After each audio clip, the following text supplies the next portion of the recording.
اب ہمارے نامہ اعمال نبی علیہ السلام کو پہنچائے جاتے ہیں، تو نبی علیہ السلام جب اپنے امتی کے گناہوں کو دیکھتے ہوں گے کتنا غم ہوتا ہوگا۔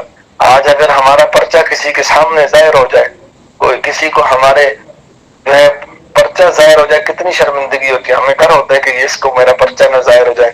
تو نبی علیہ السلام کے سامنے ہمارے اعمال، ایک روایت کے اندر تھا ہر سوموار والے دن، ہر جمعرات والے دن نبی علیہ السلام کے سامنے امتیوں کے اعمال پیش کیے جاتے ہیں۔ تو آپ سوچیں کہ نبی علیہ السلام کے سامنے ہمارے یہ گناہوں سے بھرے ہوئے نامہ اعمال پیش ہوتے ہوں گے تو نبی علیہ السلام کتنے غمگین ہوتے ہوں گے کہ میں ان امتیوں کے لیے، اس امتی کے لیے کتنی دعائیں کرتا رہا اور یہ امتی میرے ساتھ بے وفائی کر رہا ہے۔ آج کوئی جو ہے کسی معشوق کے ساتھ وعدے نبھائے ہوں تو وعدے کیے ہوں تو نبھانے کی کوشش کی جاتی ہے کہ میں جو ہے اس کے ساتھ وعدہ نبھاؤں گا، اور میں جینے مرنے کی قسمیں اٹھائی جاتی ہیں۔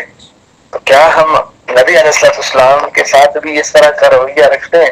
کیا ہم نبی علیہ السلام کے ساتھ بھی ایسا تعلق رکھتے ہیں؟ آج ہم اپنے استاد، اپنے شیخ، اپنے والدین کو ان کی ناراضگی پر کتنا ڈرتے ہیں؟ کیا نبی علیہ السلام ہمارے نامہ اعمال کو دیکھتے ہوں گے، غمگین نہیں ہوتے ہوں گے؟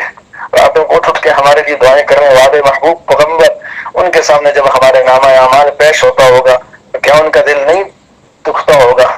ذرا سوچیں تو صحیح۔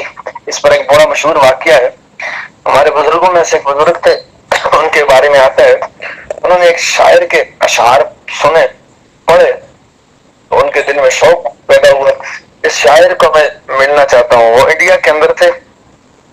اب جب ان کے گھر میں گئے، ان کو ملنے کے لیے گئے، جب گئے تو گھر والوں سے پوچھا کہاں ہے؟ انہوں نے کہا وہ ابھی حجام کے پاس گئے ہیں، حجام کے پاس گئے ہیں تو آپ وہاں پتہ کر لیں، وہ جو ہے حجام کے پاس گئے ہوئے ہیں اور حجام کے پاس اپنے بال بنانے گئے ہوئے ہیں۔ جب وہ بزرگ حجام کے پاس گئے، دیکھا اور فرمایا کہ ان کا نام شاید مرزا بیدل تھا، فرمایا مرزا ریشمی تراشم تم داڑھی کٹا رہے ہو؟ انہوں نے کہا بڑے ریشمی تراشم، میں داڑھی کٹا رہا ہوں لیکن میں کسی انسان کا دل نہیں دکھا رہا۔ ان بزرگوں نے فرمایا ہاں ہاں بالکل، تم کسی آدمی کا دل نہیں دکھا رہے بلکہ آقا دو جہاں سرکار دو عالم صلی اللہ علیہ وسلم کا دل دکھا رہے ہو۔ تم داڑھی تراش رہے ہو، کاٹ رہے ہو، اور تم جو ہے روزہ اقدس میں پیارے آقا صلی اللہ علیہ وسلم کے دل کو جو ہے خراش رہے ہو، تراش رہے ہو، تمہیں شرم نہیں آتی؟